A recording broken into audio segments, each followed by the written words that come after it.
Hey guys, it's me, your favorite internet loser. You know, originally this was supposed to be a double review where I tackle the original Sonic generations before moving on to the remaster, but I'll still talk about the original briefly, but honestly, everyone bought this game just for one reason, because it's a Sonic game, duh. But also it had the Shadow expansion thing. That's the focus of today's video, mostly. I'll be honest, after the most nothing burger Sonic game to ever come out, sorry, I meant to use the official title. After Sonic Superstars came out, it left a really sour taste in my mouth, and man, Shadow Generations is just what I needed to wash that icky taste out. Since SEGA announced that 2024 would be the year of Shadow, they've been going all in on promoting Shadow's first standalone title in ages, as well as the third Sonic movie. But for now, let's talk a little bit about the original Sonic Generations. Obviously, this is considered to be one of, if not the best Sonic game out there. Both the classic and modern gameplay are a blast to go through. The art direction is a perfect blend of photorealistic environments with a little cartoony edge, and in my opinion, it's the ideal way to portray this universe. The music is, well, it's fucking Sonic music, so no shit, it's gonna be good.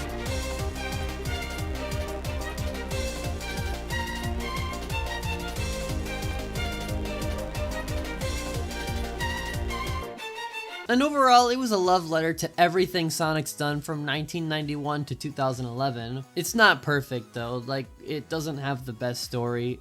Actually, it doesn't even have a story. And other small issues aside, I think everyone unanimously agrees that Sonic Generations could have used more content. The experience was no doubt incredible, but the general consensus was that it was a little too short. So when SEGA announced the Bowser's Fury-esque bundle of the original Sonic Generations with a new campaign featuring Shadow, well, yeah, some people were skeptical at first, but the more SEGA showed off, the more excited we got. I mean, stages like Kingdom Valley, Rail Canyon, fucking Chaos Island, and bosses like Mephiles the Dark and Neo Metal Sonic, not to mention stuff like the pre-order bonuses, specifically Gerald Robotnik's Journal, the SA1 and Sonic Jam Legacy skins, and the beautifully animated three-parter prequel Dark Beginnings. Yeah, this is probably the first Sonic game in a long time where fans were excited for a new game. Not cautiously optimistic, but genuinely excited. Hell, I was so excited, I pre-ordered it twice! I think part of the reason we were all so hyped was the news that it would be developed in-house by Sonic Team, so we could avoid another Colors Ultimate situation, and they'd still have the original Sonic Generations up for purchase on Steam via the Sonic Legacy Bundle thing, which is a pretty fair compromise unlike the Sonic Origins fiasco. But with that said, it's time to talk about Sonic X Shadow Generations. Oh shit, I think this is the wrong one.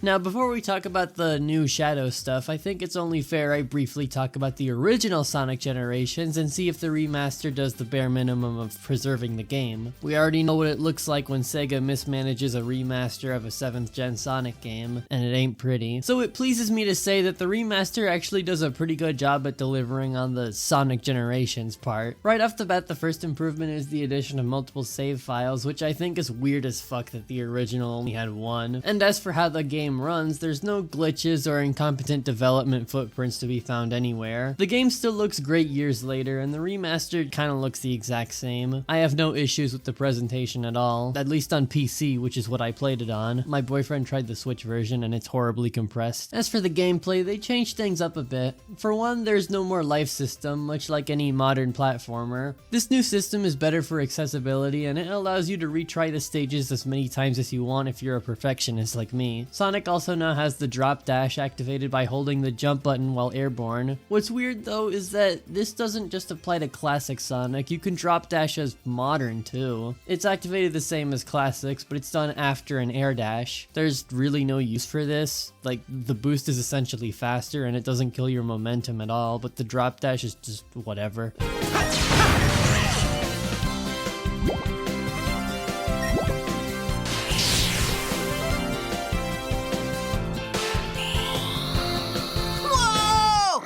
I mean, I guess it's useful in the 2D stages, but it's just the spin dash is twice as effective anyway, so oh well. Another change is the homing attack button. Back then it was just done by pressing the jump button twice, and they wanted to give off the illusion that you could now do a Sonic Frontiers homing attack with the square button, but really all they did was have 2 jump buttons. Really the only thing different is the boost input, which is R2 now. It takes a little bit getting used to, but it's a nice way to play the game. I will say though, Modern's new control scheme is a lot better than Classic's. Muscle memory keeps making me try to spin dash with square and I end up jumping instead. There's also a new collectible in the form of Chow you can rescue in each stage, and originally I didn't care about these in the slightest, but come on, they're Chow, they're adorable. They don't unlock anything as far as I know, but come on, they're Chow. Now, believe it or not, they actually went ahead and changed the cutscene dialogue. When we got confirmation that Ian Flynn would be tweaking the original story, dum-dums who hate Ian Flynn with every fiber of their being complained and nitpicked on the social media equivalent of the Titanic, but me and other intellectuals were open to whatever he would bring to the table. After all, Sonic fans unanimously praised his works in the comics, but as soon as he started working for the games, you know, the thing that everybody wanted in the first place, everyone just hates him now. At least a vocal minority who have the IQ of a fish. So yeah, the new dialogue is better in my opinion. The story is exactly the same, so there's still no story, but at least the characters don't come off as boring one-note stereotypes anymore. And that's why I personally like Ian as a writer. He understands these characters and he does a good job at making them feel like real people as opposed to their horrible Pontek and Graph characterizations. The new voice direction complements the new writing as well, and I think it's nice to see Sonic actually talk back to his friends instead of just silently playing charades with them. Thanks for the help. Not that I needed it. Now let's get some payback on that monster. Ha! Get in line, knucklehead. All right. If I could complain though, some lines are maybe a little too on the nose, like in Frontiers, but in that game it was a little more excusable since that was the first game with this new direction, and they wanted to acknowledge the past to further confirm this was all one big continuity. Generations is already a trip down memory lane, so it shouldn't be an issue here either, but I don't know. This just feels a little too cheeky. We're traveling through time, Sonic! Without the time stones? It's been generations since I've seen you. And it also just feels really off sometimes since they didn't reanimate the lip syncing to go with the new lines. Thanks, Sonic. Now then, tell me, where is the rest of my island? So does that imply that he ate it? But to reiterate, this is a much better presentation of the story, and it's a massive step up from the original. Though if they wanted the cutscenes to not have a weird disconnect between the animation and replacement dialogue, they could have just redid the animation too, so this could be more of a reimagining than a port. But overall, yeah, I like what they did with Generations. Now it's time for Shadow. We have the option to watch a brief recap of Shadow's past, and I think the presentation here is pretty cool, and it's nice for newcomers. The music is really fucking unfitting though. Shadow was raised alongside Gerald's ailing granddaughter, Maria. They were inseparable. I also can't stand how the text isn't centered. It's such a small thing, but oh my god, does it annoy the hell out of me. Anyway, with the actual game, it opens up with holy shit! We have only ever seen Gerald and Maria in primitive-ass graphics. Seeing them in the modern 2010 Sonic art style is like coming face to face with an urban legend. Like, Maria's got quite the reputation. A reputation of becoming Swiss cheese, that is. But yeah, the game opens with a flashback to the arc where Shadow is being awakened before we fade into the present. I mean 2011, where Shadow is on board the abandoned Ark looking for any signs of life, explaining why he was absent from the opening of Sonic Generations. Gun detected some strange readings of life aboard the Ark, so Shadow wants to stop any threat before it starts. Once he notices a trippy hallway, we're just here now? That's odd.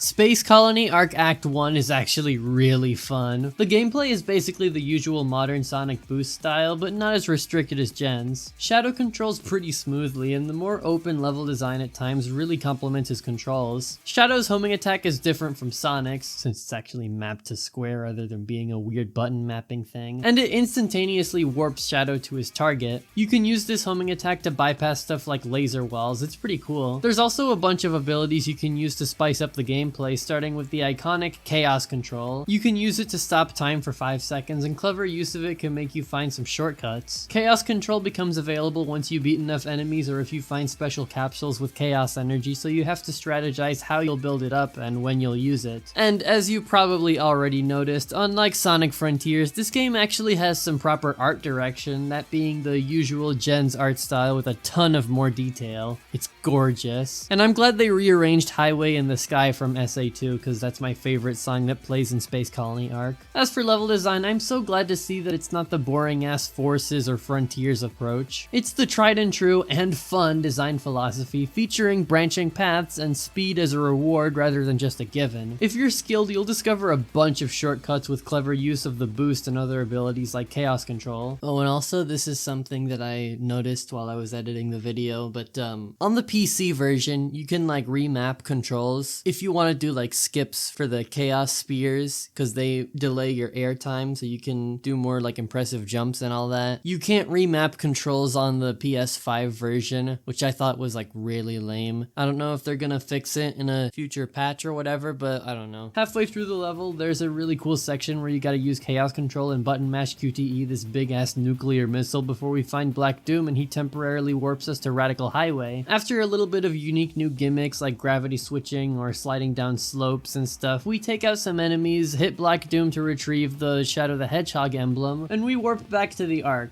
This happens in almost every Act 1 stage. It's amazing. After the first level is done, Shadow finds the fake Chaos Emerald from Sonic Adventure 2, the Time Eater shows up, and we enter White Space where we meet E123 Omega. Act 2 is... oh, god damn it. Yeah, this level is entirely in 2D. However, to be fair, the 2D sections are actually really fun in this game. We hate them since in games like Lost World, Forces, and Frontiers, the 2D sections have really boring level design. But thankfully, these are actually pretty fun. Just like the 3D parts, they have great flow and branching paths, as well as some great cinematics. This level also introduces one of Shadow's Doom powers, the Doom Wings. Essentially, it's a mid-air boost, and the tutorial section where we learn how it functions is pretty fun. I was worried that Shadow's Doom powers would be situational or pace-breaking as hell like the wisps from Colors, but I'm glad to see that all of them are integrated into the gameplay pretty well. I already mentioned the wings, but there's also the Doom Blast, allowing you to propel Disgusting black creatures into the air and teleport to their airborne location, allowing you to aim where you want to rapidly jet to, a la the Laser Wisp from Sonic Colors. But unlike the Laser Wisp, this one is a lot more fun to play with. We get to mess around with it in the open zone as well as the challenges.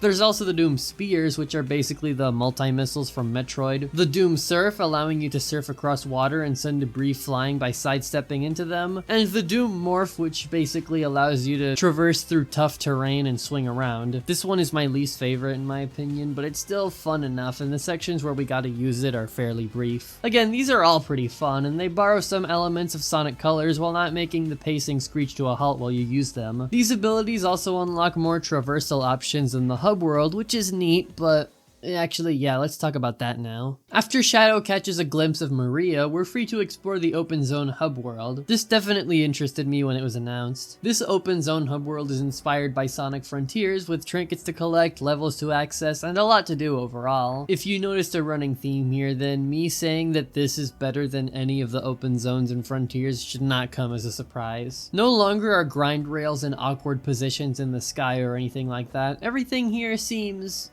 for lack of a better word, more natural. The placement of interactable objects are close to walls and buildings, and it never forces you into a 2D section. The more levels you complete, the more will be available to toy around with, and the more Doom abilities will be unlocked. Just like in Frontiers, there's plenty of challenges, but thankfully these are just used to unlock more collection room stuff instead of making more of the map visible, since the whole map is already visible to us after beating the Bio Lizard. In addition to the challenges, you can also shoot down pods in the sky to receive Gerald Robotnik's journal entries, and you can find little nuts and bolts to help Orbot and Cubot build a rocket ship to escape white space. This side quest was too hard, so I looked up what happens if you get every part and you literally get nothing. Look, even the guy playing it got mad. I'm so sorry they had to do this to you too. The open zone gameplay, the presentation, boost level design, hell, even the cutscenes are proof that Sonic Team really are learning from their mistakes and finally making an effort to improve what they previously introduced. It's fulfilling the promise that Sonic Frontiers left us, and I couldn't be happier. It's the most present in the cutscenes. Frontiers had better animation and voice direction, so the characters don't move like Muppets or have irritating voices anymore, so they all feel more human as a result. It's the same here, but, actually, I'm just gonna leave this right here.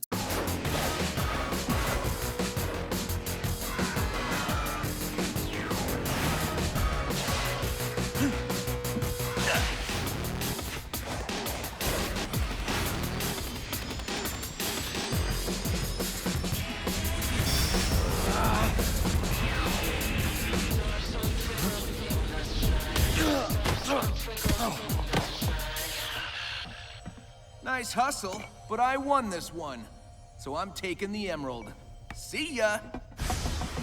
Did you catch that? These characters finally feel alive. The only complaint I have though, I really think it's about time these characters got a redesign. I like the modern models just fine, but sometimes they still come across as feeling like mascot suits, no matter how well they're animated. As for the voice acting, this is probably the best Kirk Thornton has done as Shadow. I'm of the opinion that the 2010s voice cast wasn't bad, they just had horrible voice direction. As such, Kirk's Shadow started off as just a lame edgelord, but with this game he was finally given proper voice direction, and he said in interviews that he finally understands who Shadow is as a character, so he finally perfectly embodies how much pain he holds inside while still displaying his usual cocky, no-nonsense attitude. I'll be fine. We'll all be fine. Find somewhere safe to hide. I'll take care of everything. Huh. You made me the ultimate life form, Professor. Black Doom is a fool. I'll take this power and use it as my own. The other voice actors do great too, namely Stephanie Sheh as Maria. She sounds adorable. I don't want you to be driven by darkness. I want you to be happy. Stand in the light with peace in your heart. I fucking hate Karen Strassman's Rouge though. I finally find you, and what do I see? Sonic defeating you. What happened? Even under the new direction, she sounds terrible. I mean, no disrespect to Karen Strassman. Psych! She's every red flag you can ever think of, so fuck her, she's a piece of shit. I hope she gets blacklisted someday. Good thing she's the only person in the cast who's a piece of shit. Alfred Coleman is a better voice for him anyway. For me to know and you to find out, you goddamn nasty hedgehog son of a bitch. I want you gone out of my life. Look at the size of my nostril. I can smell you from here. Why are you so rude? Why are you so goddamn pale? Now get the fuck away from me. The next level is Rail Canyon from Sonic Heroes. This level makes a little more use of pressing triangle to throw chaos spears to stun enemies so they're safe for homing attacking. As mentioned before, Black Doom eventually sends us to Radical Highway where we take part in a fun gravity switching segment before we warp back to Rail Canyon. This is my favorite level from Heroes, so seeing it come back in HD makes me so happy. One of my favorite things about it was the Act 2 music, Bullet Station. I can't wait to hear the remix in this game.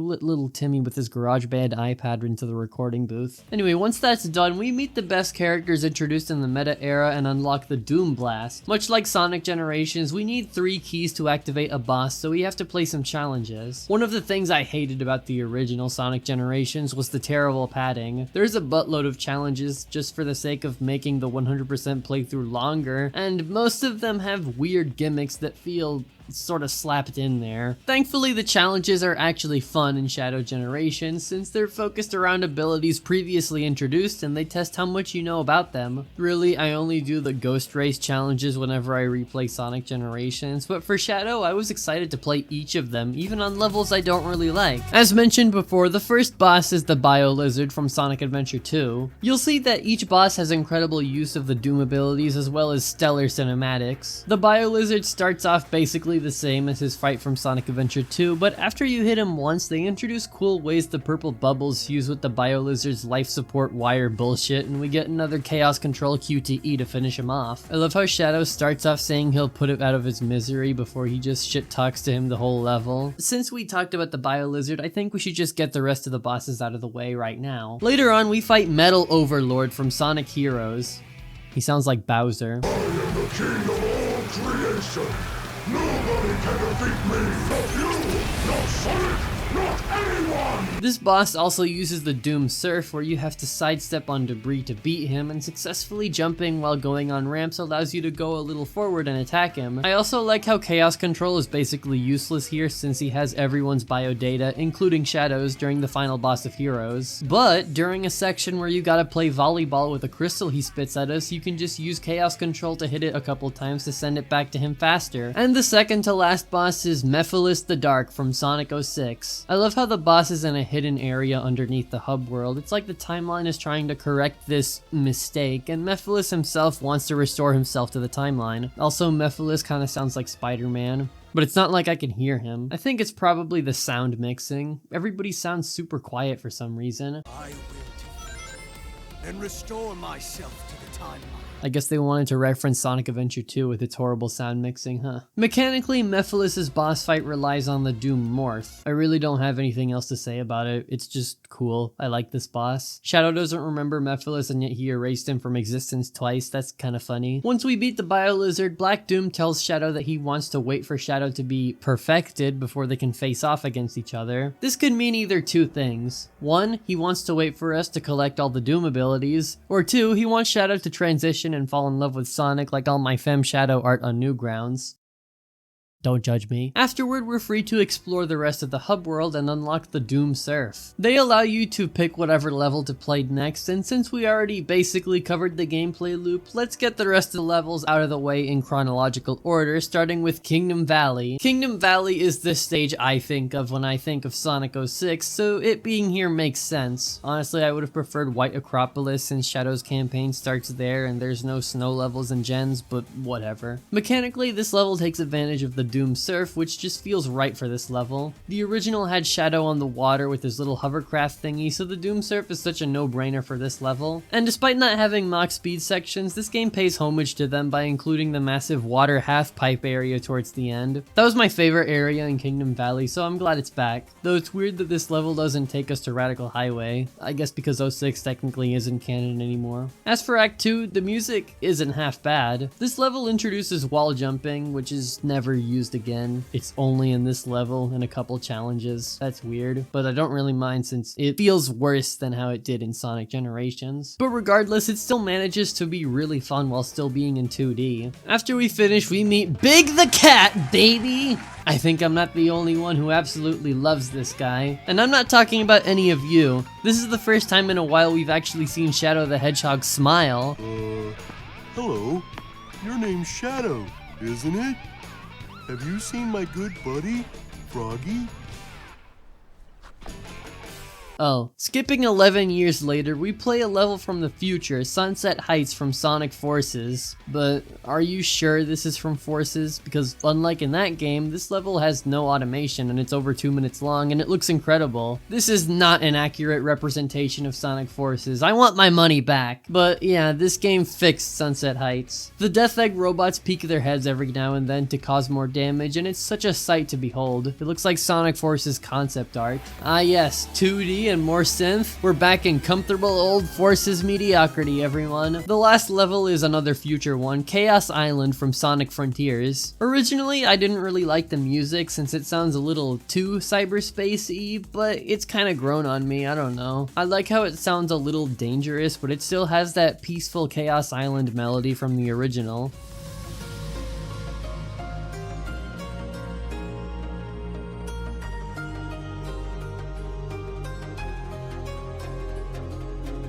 Mechanically, they use the Doom Morph to get around and move from path to path. Much like the Doom Surf in Kingdom Valley, this one also feels right for Chaos Island since the morph paths resemble those blue walkable walls Sonic could run on in Frontiers, and I love that one shot where the volcano erupts in the background. As for the story, after we beat Sunset Heights, Shadow finally meets up with Gerald and Maria for the first time in forever. Shadow is understandably shook by all this, but Gerald and Maria act like nothing happened because, in a way, nothing happened yet. It must be from a point in time before the Ark disaster. Perhaps I can change their fate. God, I already said this before, but it feels so weird seeing them in a modern game. Again, we've only ever seen these two as Swiss cheese and the most ominous cutscene to ever grace a children's game, before he becomes Swiss cheese. Then we get to see what Black Doom meant by perfecting Shadow, and it wasn't my Fem Shadow idea. Where's my fucking refund, Sega? Basically, since Black Doom and Shadow have the same DNA, the more powerful Shadow gets, the more Black Doom grows in strength. Black Doom will either mind control Shadow and turn him into his ultimate warrior, or be reincarnated into Shadow. But determined to defeat Black Doom and change his family's fate, Shadow states that he'll do whatever it takes to make sure he'll succeed. Now it's time to fight Sonic. I found you, faker! Also, I know this is a nitpick, but why are they using this model for him? Couldn't they just use the Generations model for consistency's sake? Or maybe just rework the cutscene a little more, since the Frontiers model looks really good in that game despite also being the fucking Forces model. But yeah, this cutscene fucking rocks. I love how Shadow decides to hold back on using his Doom powers, so that's how Sonic defeats him, taking the Chaos Emerald. Afterward, ugh, god damn it, not you! Sorry, I just don't like her anymore. She's so cool and awesome and sexy. I mean, cool in the older games as well as stuff like the comics, but she's just kind of ugly and annoying now. Sega, please just recast her already. I'm begging you. She sounds like a fucking grandma now. Oh, Shadow, would you like some cookies? Oh wait, you're Lily's Fem Shadow, and I'm Karen Strassman, so I hate trans people. I hope you get tarred and feathered. I feel like we got off topic. After Shadow reveals he let Sonic take the fake Chaos Emerald rather than the real one, we fight Mephiles and get the funniest music cue ever.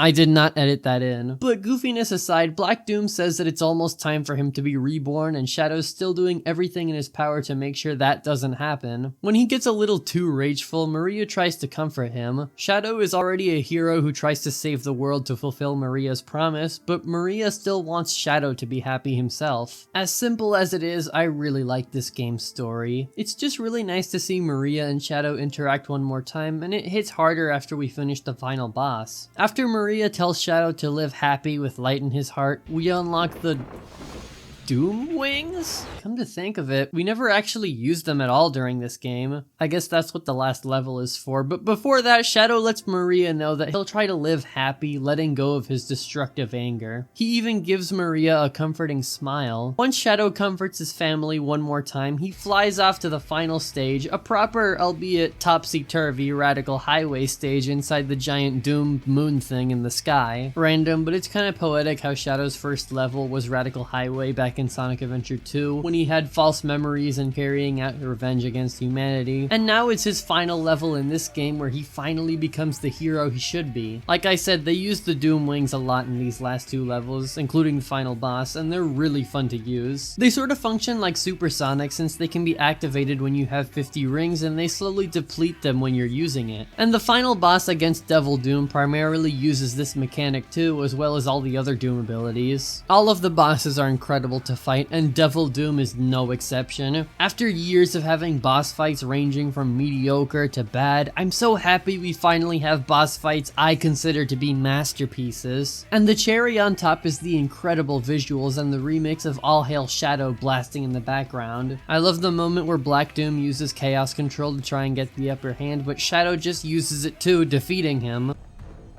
Whatever. Never mind, this game fucking sucks. With Black Doom defeated, they adapt a moment from the Archie comics where Shadow says his final goodbyes to Maria, as the Robotniks are sent back to their time. Shadow desperately trying to stop this from happening, and Maria's final words to him, man, it hits so hard. Besides, your friends need your help. But you don't know what's going to happen. I know I'll see you again. And if fate draws us apart, I will always be in your heart. When they finally say goodbye, Shadow zooms off to return the real Chaos Emerald to Sonic, and he sheds a tear.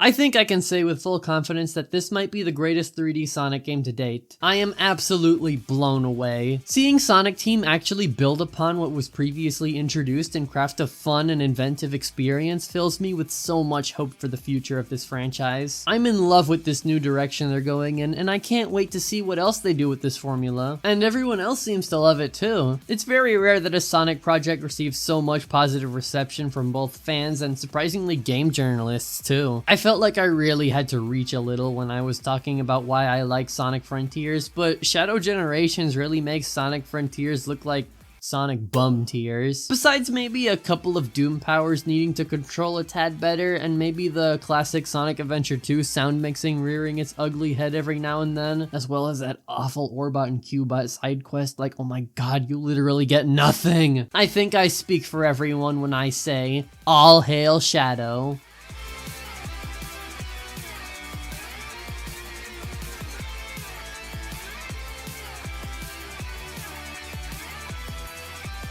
Man, I'm so glad the 2020s are shaping up to be a kind of renaissance era for Sonic. And to think, if we never got that redesign for the Sonic movie, the series would probably be dead as a doornail at this point. Now look at us. Sonic 3 is almost in theaters, and we got an actual masterpiece Sonic game now. Hey, wait a minute, I just remembered Karen Strassman again. Never mind, Sonic was never good.